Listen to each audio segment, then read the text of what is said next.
You got started though. I just did. All right, testing. Before I go ahead and get it started.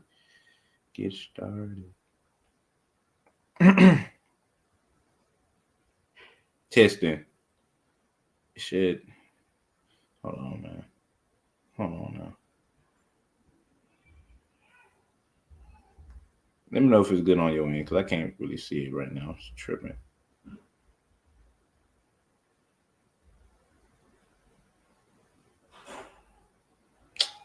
What the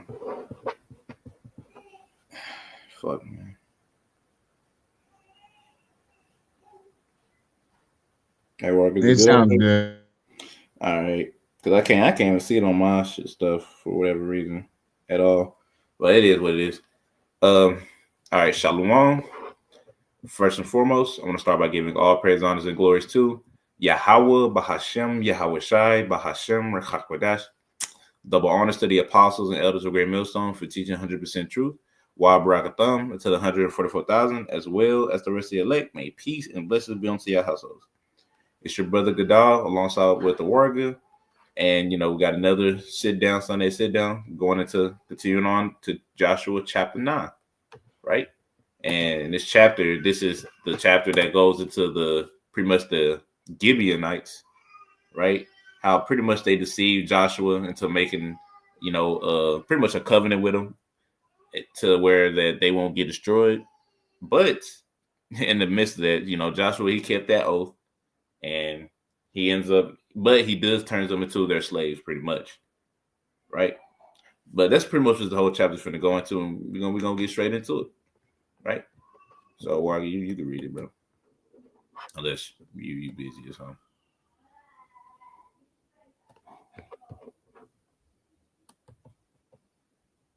Mm. All right, well, I'll go ahead and do it then. He probably didn't do something. This is Joshua chapter 9. Well, let me read it. What the fuck wrote it? Now it's Joshua chapter 9, verse 1. It says, and it came to pass when all the kings, yeah, it came to pass when all the kings which were on the side of Jordan, in the hills and in the valleys, and in all the coasts of the great sea over against Lebanon, the Hittite and the Amorite, the Canaanite, the Perizzite, the Hivite, the Jebusite, head thereof, they gathered themselves together to fight with Joshua. Yeah, they gathered themselves together to fight with Joshua and with Israel with one accord. Exactly. So, in other words, man, they was all pretty much coming together to get ready to fight Joshua, right? All the kings within that area, right? Well, like was it the hill country, the coast along the coast of the Mediterranean scene, if I'm not mistaken. Yeah. So yeah, pretty much the kings all over there in Canaan pretty much was getting ready. Like, you know what? We're gonna have to fight against Joshua. We're gonna come together, fight against Joshua, pretty much. But we're gonna let it continue on though. Bible Shah. Verse 2, verse 3, it says, and when the inhabitants of Gibeon heard what Joshua had done unto Jericho and to Ai, they did work willing. They did work willing, and went and made as if they had been ambassadors, and took old sacks upon their ass, and wine bottles, and rent and bond up. Exactly. So in other words, Gibeon, they was afraid, right? They say so they were gonna send out pretty much two ambassadors to go unto Joshua, and and what it say? It says what's yeah, what it say? Oh, said old sacks upon their asses and wine bottles. So they trying to make it look like they was on a long journey type deal. And I'm gonna go ahead and show the map because there's a reason why they did this, obviously. Uh yeah, because as you can see, they was I don't know if it said Gilgal already. Did we get to that point? Well, it's a couple more verses down, but because Joshua was pretty much over here. Oh, Warren, can you see my mouse? You can see my mouse? Warren? All right, well, Lord willing, y'all can though. Yeah, I can see the mouse. All right, good. So okay, they was over here in Gilgal, pretty much, and as you can see, Gibeon is right there, straight across. Now, of course, it looked like it's a short distance, but it's not like they was coming from way like over here from Eglon or the beer or even Hebron. They literally right there, like neighbors type deal. Yeah, look, not too far from Jerusalem, not too far from AI, right? So they pretty much the two ambassadors that they had get set up. They were like they pretty much put they try to make it seem like they was coming from a far country, as if they was coming from over here or even further away. Old wine bottles, old sacks, dirty clothes, like as if they've been. Because when you're on a long journey, that's what happens. And I ain't gonna lie, that's they were smart with it. Don't get me wrong, they were smart with it. And it's actually my bad. I should let you read verse 5. Hell, go ahead and read verse 5, Baba Shah. Joshua 9 and verse 5. Are you gonna put it back on the screen? Yeah, Okay. It says Joshua 9 and verse 5. It says, in old shoes and a clouted upon their feet, and old garments upon them, and all the bread of the provision was dry and moldy. Exactly. And they went, so they even bought some moldy ass bread that's no good, right? So you can pretty much clearly see what they're trying to do with this. They trying to make really make it seem like they've been traveling for a minute to go meet Joshua and pretty much make a covenant with them, right? They really they was really trying to play it apart, as you can see, which is ain't gonna lie, that's smart. That's smart. Don't get me wrong. Go ahead and read verse 6, unless you have something to say. in verse 6, and they went to Joshua unto the camp of Gilgal, and said unto him and to the men of Israel, we be come from a far country. Now therefore make ye a league with us. Exactly. Going into when we went into that map, they met Joshua at Gilgal, right? And you know what they coming to do? Make a league with them. Make a covenant with them. Right? Because Gibeon, they was the only ones that were afraid. They was afraid of, because they heard about Jericho and AI, wherefore everybody else, they were like, nah, we just gonna group up together. They can't take us all at once now.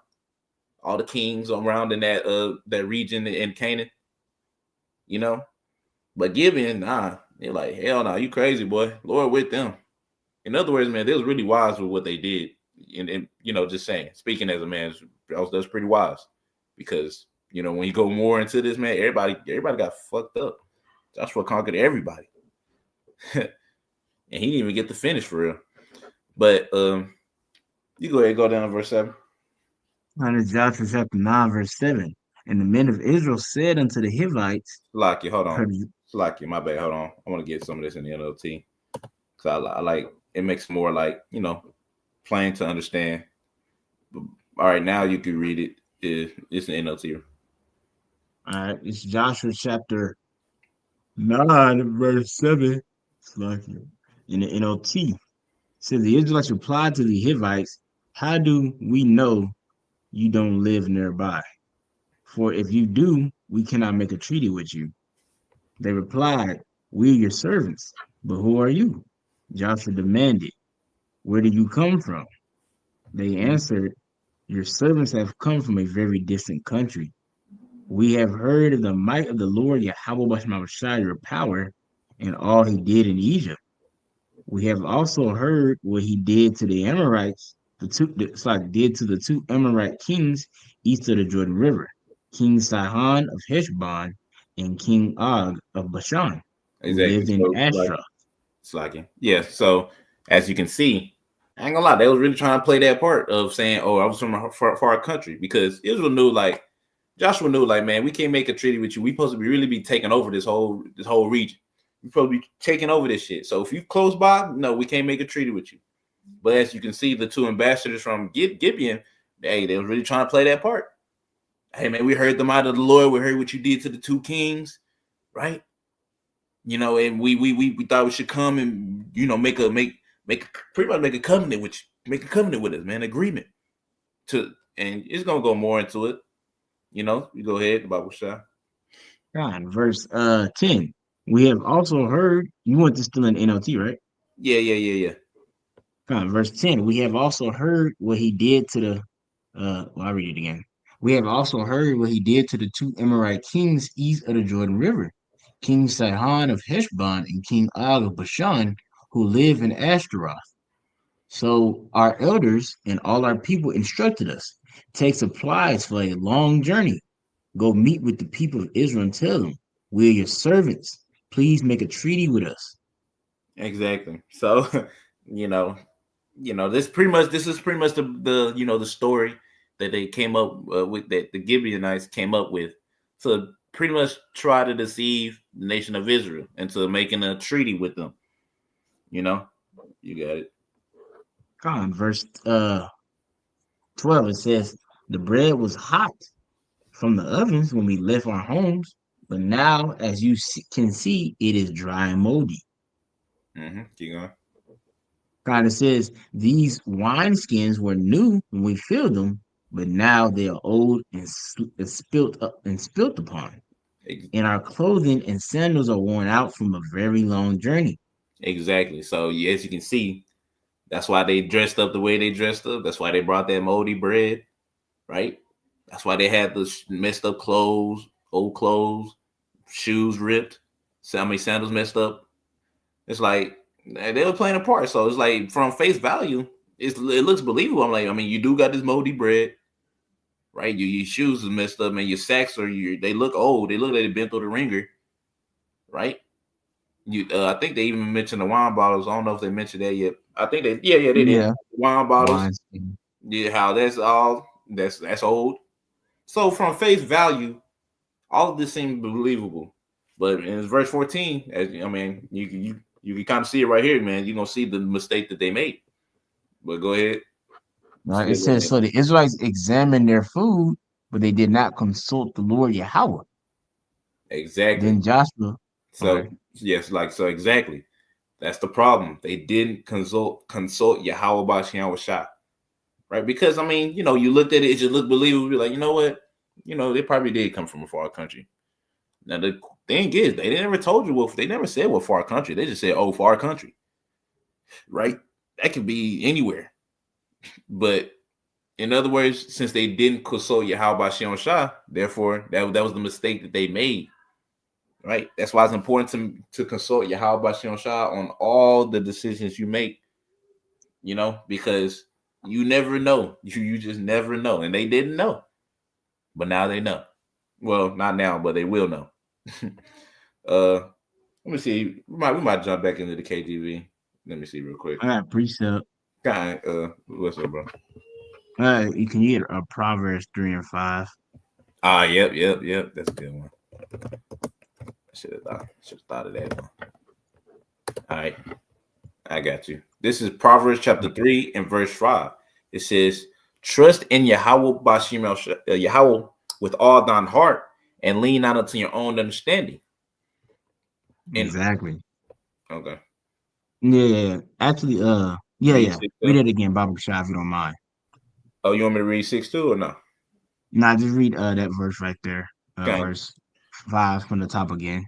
Okay, Proverbs chapter 3, verse 5. Read 5 and 6. Baba Shah. Okay, it's Proverbs chapter 3, verse 5. It says, trust in Yahweh with all thine heart and lean not unto thine own understanding. In all thy ways, acknowledge him, and he shall direct thy paths. Exactly. So you see, what happened was, Israel didn't take counsel of the Lord, Instead, they leaned upon their own understanding, As we're reading in Joshua 9, it says how the Israelites examine, the verse I was going to read is going to say how the Israelites examine the food. In other words, they kind of was like, okay, these guys are good.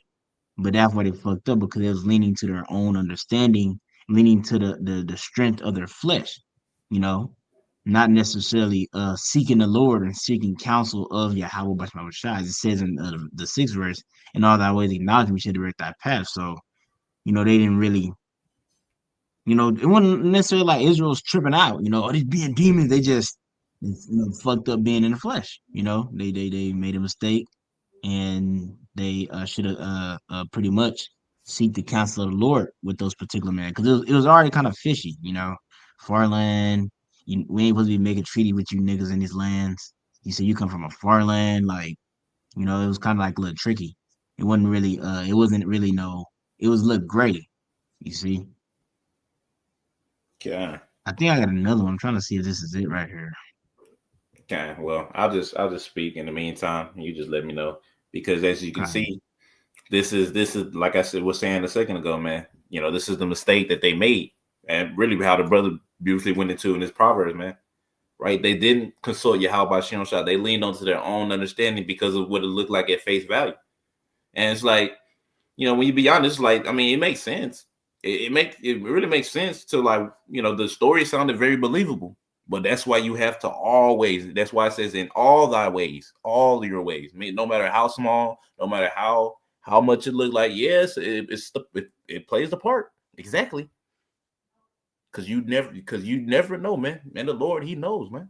Imagine what would happen if they consulted the Lord, man. They would have probably slew. They would have slew them, more than likely. They either would have slew them or send their asses back as a message to like, no, we're coming after your ass or something. One of the two. All right. So because they didn't consult with Yahweh Shem Shai, they done made that treaty, they made that oath, that covenant with them, right? And this is gonna get into more in this chapter, man. Hey, bro, tell Joshua said it, man. Oh man, your safety, you're safe. You know. In other words, they can't do no harm to him because of that. But you end up finding what you're looking for, Warga? Or nah? Nah, I keep thinking of this other scripture, and this is not it. Because the God, scripture I keep thinking of is Proverbs 21, but that's not the one. It's one in the Apocrypha. But it pretty much talks about like how the a man weighs is right in his own mind, but it's worded different in the Apocrypha.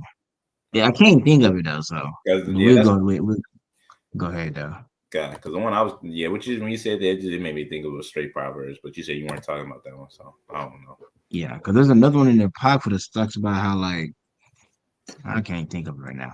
We'll just I'll jump back to Joshua though, unless you had a precept. God, you we can continue on. Now this is Joshua chapter 9, verse 14 in the NLT. You still want an NLT, right? Yeah. It just makes it more clear. So we might just read most of it through the. Well, we already read most of it in NLT. Just I'll let you know. All right. So the Israelites examined their food, but they did not consult the Lord. Mm-hmm. Then Joshua made a peace treaty with them and guaranteed their safety. And the leaders of the community ratified their agreement with a binding oath. Exactly, man. So Joshua, he made that peace treaty with them, guaranteeing their safety, meaning they can't do them no harm, and they made an oath. They made an oath to them, like, nah, by whatever they used or whatever, we will not hurt you, right? And hey, we're gonna continue on verse 16. Son, 3 days after making the treaty, they learned that these people actually live nearby. Boom, they found out, like, damn, these people, they're not what they who they claim to be, man. But they already made that oath though. Right now, that shit is like now. So basically, the Gibeonites they deceived them. Like I said, that's a smart thing to do because the Lord, Lord's with Joshua, man. So if they would have fought against Joshua, they would have lost anyway. So like shit, hey man, we just made this. Fuck this. Promise you won't hurt us. Deceive them. But I bet you Joshua probably learned after that like, you know what, I'm just gonna have to consult the Lord on everything for real, no matter how harmless it seems. Because because like I said, let's be honest, man. Like if someone came up to you like a homeless person, they come up to you with some dirty clothes and all that, well, or at least a fake homeless person coming up to you with dirty clothes asking for some money or something, say you like, here, a couple dollars, but he could be deceiving you. But the Lord, He would still take that as a, like you was doing a good thing. But like there's people like that out here, man. There's people that get paid to stand on the fucking street with the sign, "Oh, I'm hungry, I ain't no food," and they'll be holding that box up, and they'll be on the phone right behind that box. I've seen it many of times, man. They'll be sitting there, and you can tell they doing something. They ain't just looking down like they sad. No, they looking at their phone. So no matter how like what it seems to be, it's probably not what it is. That's why it's important to consult Yahweh Shem Shai, and we can use that for shit our day-to-day lives, man. No matter how harmless it may seem, man, hey, pray to the Lord about it. Because you never know. But He does. But if you ain't got nothing to say at work, you continue on. I mean, I look at the example, King David. He literally did nothing without asking the Lord. Every time King David did something, he consulted with the Lord. You know, you had a point of time when you had David, he had left his dwelling, him and his men, they went to war, and Esau pretty much got a hold of their belongings and their women and stuff. And David was like, he was mad, he was very mad, but he asked the Lord, like, what should I do? So, you know, it's the spirit we gotta be in, consulting the Lord with every move we make, you know, especially in the times we're in, man. Yeah. But this is Joshua. If you had anything? No, you gotta go. You gotta Okay, go. this is Joshua chapter 9, verse 15 again. Then Joshua made a peace treaty with them and guaranteed their safety. And the leaders of the community ratified their agreement with the binding oath. 3 days after making the treaty, they learned that these people actually lived nearby. The Israelites set out once to investigate and reached their towns in 3 days. The name of these towns were Gibeon, Kephirah, Yakafura, Yakafura, Berath, and Kirath Jearim. But the Israelites did not attack the towns, for the Israelite leaders had made a vow to them in the name of the Lord Yahweh, the power of Israel. Exactly. The So people, they found out where they was at, and they realized like, dang, like we can't do shit because we already made that oath in the names of Yahweh Bashion Shai. You know we know how lords feel about when you make an oath, man. Like he wants you to stand by that oath, man. Right? No matter if you made the mistake doing it or not. Even it's like that even now. You know that's why the apostles and elders say, man, don't make an oath to the Lord, right? If anything, it's really, they went into like how it's really a powerful thing to do that because you're saying within your own strength you're gonna be able to do this. So Lord, He gonna hold you accountable to that though. When it gets hard for you to do it, like Lord, I'm like, I mean, you told me you made the oath that you weren't gonna do it. So that's why it's important, like to not don't make no oaths in the truth, man. Right? I promise you, man. I'll make an oath, man. I ain't gonna beat my meat no more or something like that. So what happened when you're on a dry spell for like years, man? You gotta think about stuff like that. We in the flesh, bro. We come short, you know. But as you can see, Joshua, he was being a man of his word, though, right? He kept that oath. He's like, well, you're right. We can't kill him. We don't make the oath with him, man. In the names of Yahweh Bashion Shah, right? So it was respectable thing that Joshua did because if I'm not mistaken, I think even later in this chapter it goes into how like they wanted to how the Israelites they wanted to how yeah how they wanted to really pretty much get them, right? They wanted to really get them, but they can't do nothing because they made the oath. They're like, nah, we already made a treaty with them. There ain't nothing I could do, right? But we can continue on if you ain't got nothing. Yeah, we continue on. fine, well, let me see. Wrong.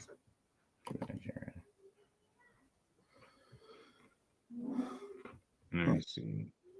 Are you looking at stuff? Nah, I ain't gonna get it. Nah, and I'm gonna get it. I'm gonna get it. Could you get Deuteronomy um Deuteronomy 20:23 and verse 21? If you don't mind. Yeah.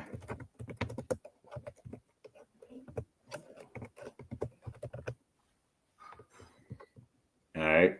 Yeah. Just kind of going into that vow, you know, and how that when you make a vow to the Lord, it's a sin to not go through on it, you know. Yeah, to uphold on it. But Yeah, so this is Deuteronomy. Do you want to say something? I mean, I was just gonna read it, but I mean, you got it. Okay, kind of Deuteronomy 23 and 21. When thou shalt vow a vow unto the Lord thy power, thou shalt not slack to pay it. For the Lord thy power should acquire it of thee, and it will be sin in thee. But if thou shalt forbear to vow, it shall be no sin in thee. You see? And what will be the sin in thee? The aspect of you not paying it back, you know, or you not following through on that vow, you know. Even the Lord, because that's how the Lord operates. The Lord, that's why when you read the scriptures and they always refer to the Lord being faithful, it's not talking about the Lord having faith. It's talking about when it comes to his words, he's bound by his words. You know, scriptures going to when the Lord had swore to Abraham, he said he could swear by no other. So the Lord swore on the Abraham that the nation of Israel was going to be the stars of the heaven, and that's going to happen no matter what, because he swore. You know, these are promises that he's made. The Lord, he's not Esau. He's not going to make a promise, make a agreement, and renege on it. You read about that in Malachi. The Lord is the Most High. He changed not.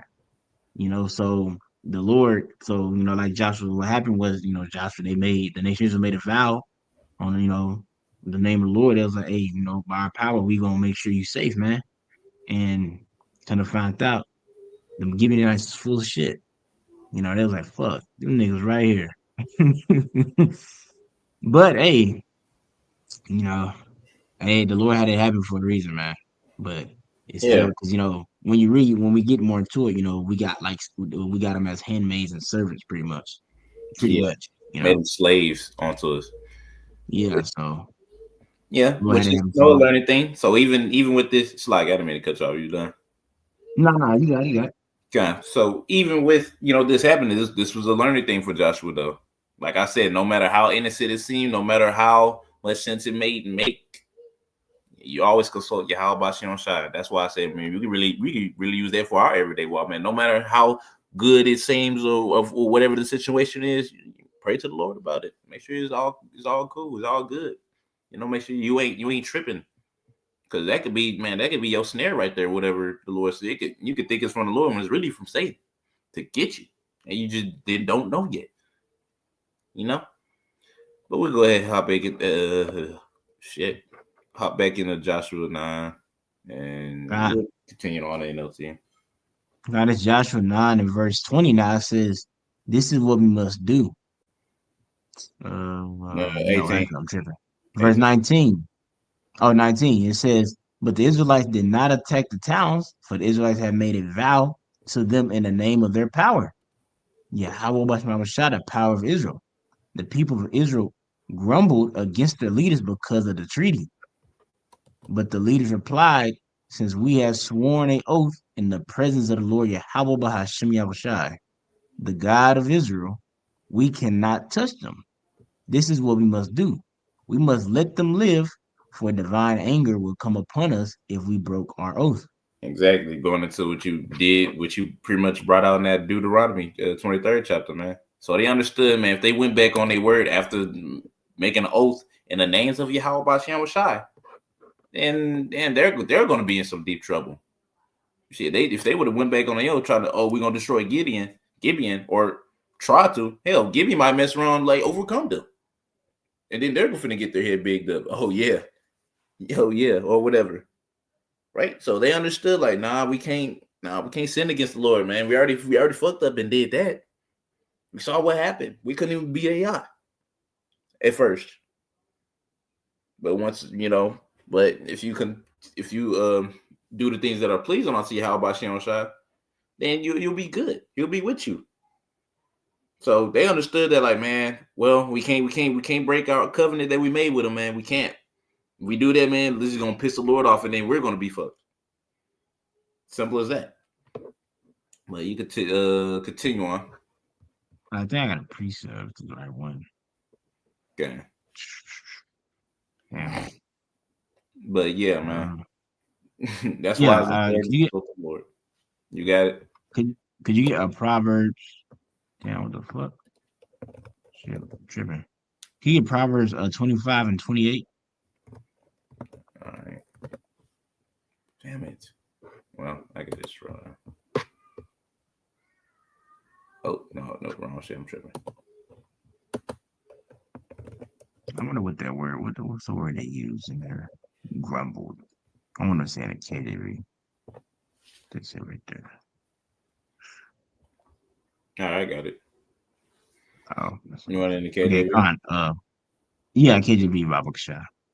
Yeah, this is Proverbs chapter 25 and verse 28. It says, "He that hath no rule over his own spirit is like a city that is broken down without walls."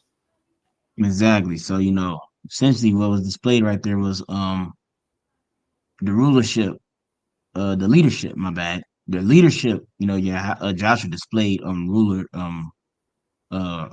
discipline and control over his flesh. Cause first you got the nation Israel, they're murmuring against it like it's some bullshit, man. I got kidding niggas, man. And Joshua, hey, the whole nation, like the priest mentioned, man, nation Israel wanted to take them niggas out. But they made a promise. And Joshua was like, man, we made that promise, bro. We gotta stand by it, despite any way you feel. And that's something you could tie to your day-to-day life, Not you got, getting out of that as Ed Ayala say, a lot of niggas be having daddy issues. You gotta get out of that shit, you know, being emotional and shit like that. That's why the scriptures say that you must show yourselves as men. Men are logical. They're not emotional, despite how they feel in the moment. Because it's like it is. That's how it is in your walk. You read about that in Hebrews 12. I think it's 12 or 2. But it tells you how the chastisement is not joyous, but it's grievous. So emotionally wise, getting jacked up by the Lord don't feel the best. But you understand that it's for the benefit. You stay in order. You trust the process. You see. I just want to pull that out real quick though. God, beautifully put, bro. But I guess we go ahead. What else? You jump back into Joshua. Yeah. All right, this is Joshua chapter. Damn. Shit. We're like at 21. Matter of fact, yeah. Read 20, then go. This is Joshua chapter 9, verse 20 in the NLT. This is what we must do. We must let them live, for divine anger would come upon us if we broke our oath. Mm-hmm. Let them live. So they made them woodcutters and water carriers for the entire community as the Israelites leaders directed.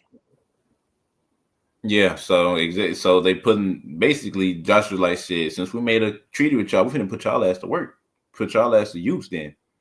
All right. In other words, man, they became slaves unto the nation of Israel, man.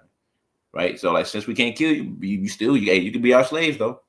Woodcutters and water carriers for all the Israelites. Right. So they're like, shit, you ain't finna get off that scot-free now. But we go ahead, verse 22. This is Joshua 9:22. It says, Joshua called together the Gibeonites and said, why do you lie to us? Why did you say that you live in a distant land when you live right here amongst us? May you be cursed. From now on, you will always be servants who cut wood and carry water for the house of my power. Exactly. So Joshua, he's pretty pissed off about that. It's like Joshua pretty pissed, like, man, why fuck you do this? So since you did this, hey, you're gonna forever be our slaves, our servants. So you can tell Joshua was pretty pissed, man. But as you got in that Proverbs 25, man, he had a ruler spirit. He couldn't. He really wanted to take him out down. You lied to us, bro. We sure you're like, nah, you're gonna be cursed. Hey, you're gonna be our slave. You're gonna make sure you do some work, boy. Pretty much, no telling how Joshua was feeling. I'm pretty sure he was pissed off, man. That's why he said what he said. But you go ahead, verse 24. God, this is Joshua chapter 9, verse 24. It says, they replied, we did it because we, your servants, were clearly told that the Lord, your power, commanded his servant Moses to give you this entire land and to destroy all the people living in it. So we feared greatly for our lives because of you. This is why we had done this. Exactly. Now, so Slacky. So pretty much, that's they let them know, like, I mean, shit, we feared you. We know that the Lord is with you. All right. So it's like, shit, it's better that we be servants unto you than to die. In other words, man. So they knew, like, if they try to fight against them, they was gonna lose regardless, no matter if they would have joined the alliance with the other kings, man. No, they're gonna lose because the Lord is with the nation of Israel. The Lord is with Joshua. But you got it, bro. Man, these damn heathens have more faith than these fucking niggas nowadays. Yeah, bro. Like for real. For real. They was like, bro, we heard. They didn't even see it. They heard. They heard the judgment that the Lord did. They heard that land that they was on belonged to Israel. They was like, hey, the best thing to do is we got to figure out how to submit them to him or something, man.